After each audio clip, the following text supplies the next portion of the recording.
The centerpiece of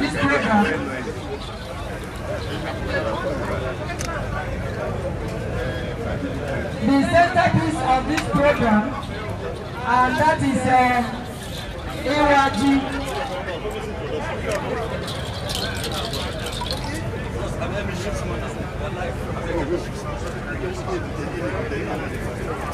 She's now